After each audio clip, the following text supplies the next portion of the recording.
Hello and welcome back to another video. Today's Wednesday, so this is Waffle on a Wednesday, where I answer your questions to the best of my ability. And for those of you that are new here, my name's Mel and I live full time in this Mercedes Sprinter camper van, and occasionally I like to go metal detecting and treasure hunting, so if that's something that interests you, then please do consider subscribing to my channel. Now I'd like to start off by saying thank you to everybody that left questions for me for this week's Waffle on a Wednesday. So let's crack on and answer some of those questions.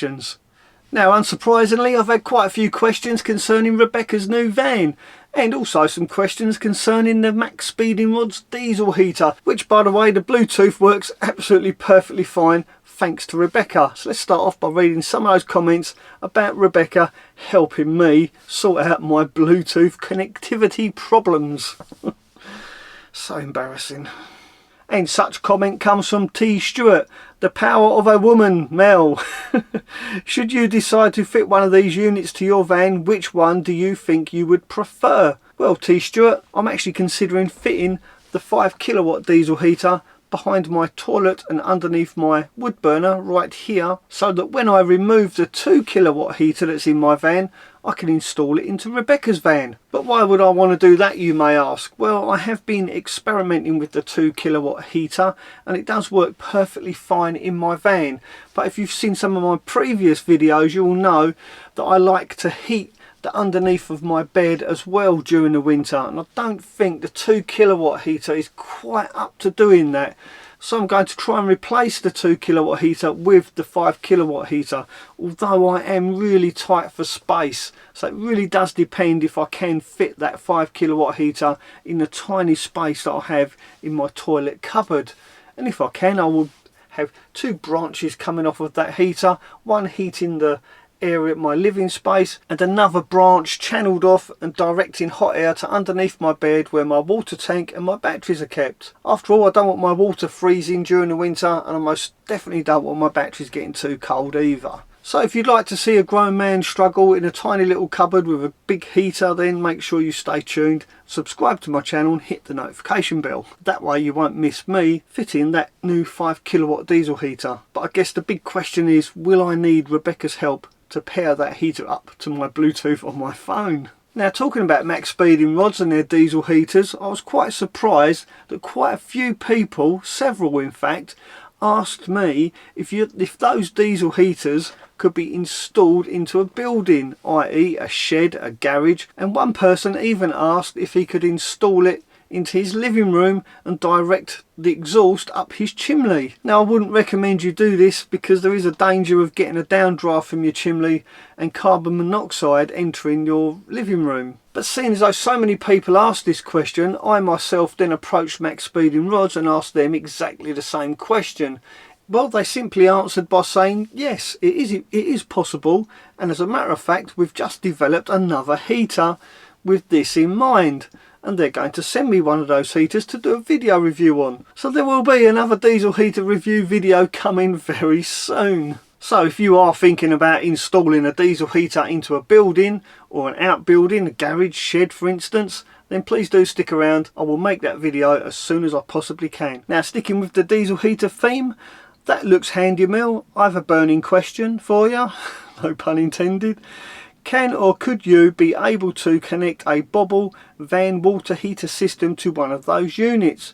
Top video as always, thank you. And that comes from Good Night. Well, Good Night, it just so happens I went to the Stratford-upon-Avon Campervan International show last weekend, and I actually spoke to the guys at Bobble, and they say yes, you can most definitely fit one of their water heater systems to a maXpeedingrods diesel heater.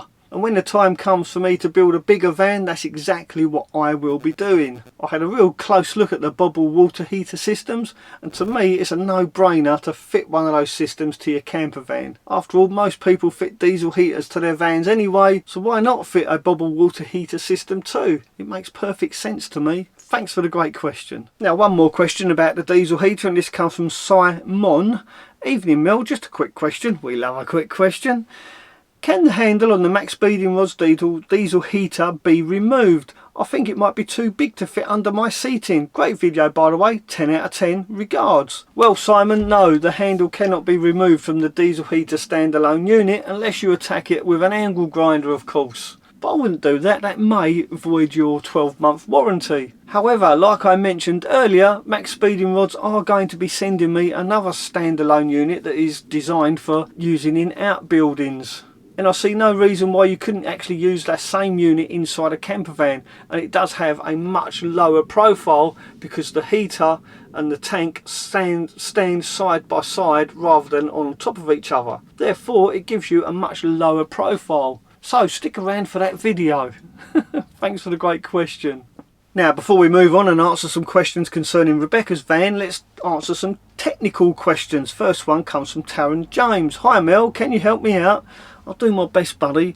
Now, Taryn is basically asking in his question that he's getting a red light fault coming up on his DC charge controller, and the red light means it's over voltage, even when the engine is switched off.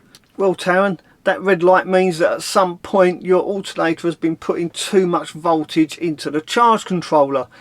That's what I'm thinking anyway, that's what I'm guessing. But the best way to find out if that is the case is to actually fit a voltmeter to your dashboard, which is exactly what I've done on my Mercedes Sprinter, so that whilst I'm driving, every now and again, periodically, I can glance down and see what voltage my alternator is putting out. And the reason I did this is because I get a red light coming up on my dashboard telling me I've got an under voltage problem. But when I look at my meter, it confirms that actually I haven't.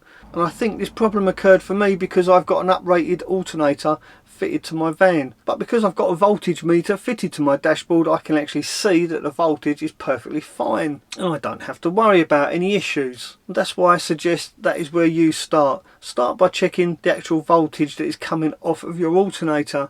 If the voltage is correct at all times, then maybe there's something wrong with your charge controller. Good luck, buddy. I hope that kind of helps. Mel, on the shunt subject, did you put the negative from your solar straight to the shunt, then to the controller? Thank you. And that comes from Mark. No, Mark, the positive and the negative coming from your solar panel needs to go to your solar charge controller, not directly to your battery or the shunt.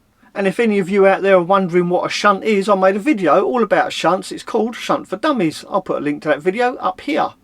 I hope you enjoy. Mark, thanks for the great question.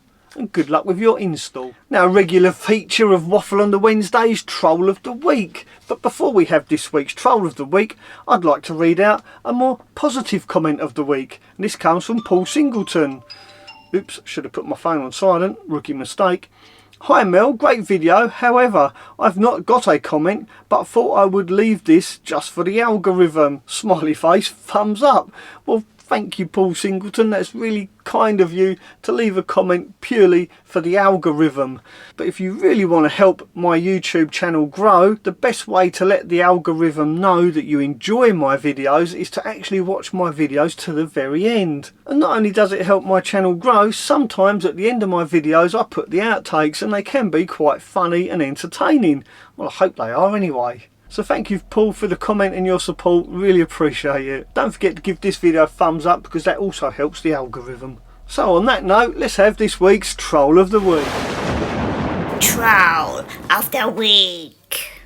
And this week's trolling comment was left on the video that I made all about Rebecca's new van. And I've got to say, it's quite a misogynistic comment as well, and it comes from T-Bone61. That would do my back in. Cannot believe Mel let her buy a van that has no height. All that investment and you can't even stand up. I didn't let Rebecca do anything. I'm not her keeper, nor am I her boss. And because Rebecca is quite free to do whatever she pleases, she took it upon herself to respond to this comment. I shall quote Rebecca's response. Is that right? Or should I say, I shall read Rebecca's response? Mel doesn't have to let me do anything. I am my own person and I make my own decisions. I have very specific reasons why I bought this van, so it makes no odds to anyone else but me. Thumbs up, tongue sticking out. Well done, Rebecca. That's telling them. Can't believe that. Let her do something. I can assure you, Rebecca is free to do whatever she pleases to do. And it doesn't just end there. I am really surprised and quite saddened by the amount of negativity that video generated. After all, Rebecca chose that van for a specific reason, and those reasons were actually mentioned in that video. And there are many more reasons Rebecca wanted a smaller van, which will become clear later on when we start building that van out. But for now, I'd like to say thank you to everyone that left positive comments on that video, because those positive comments really do make the difference and really do help ride over all the negativity. So thank you to everyone for all your positive encouragement. I for one really do appreciate it, and I'm sure Rebecca does too. Thank you. Now, sticking with Rebecca's van and the question of height, Mac Lucky says, wish you well, lovely van. Is access the reason you went for the low height? Have you camped in one previously? Absolutely hit the nail on the head. The reason we went for a low roof van is access. And yes, I have camped in a low roof van previously. I used to own a VW T2, which was a Westphalia with a pop top. And I had many happy camping trips in that van, and because it had a pop top I could pretty much get in any car park with that van, and once I'm in the car park I could simply pop the top, stand up, cook, wash, clean, do all that good stuff, and then at night I would lower the roof and go to bed. And I have to say, one of those old Volkswagens is the perfect van for driving around the UK. Whether or not they're suitable for living in full time, well, that's a bit doubtable. Although I do know somebody that lives in a Volkswagen camper, and by all accounts they're very happy doing so. Thanks for the great question. Now, as aforementioned, I do like to go metal detecting now and again, and I recently uploaded a metal detecting video. Unfortunately, I didn't find any treasure, but I did manage to find a lot of trash.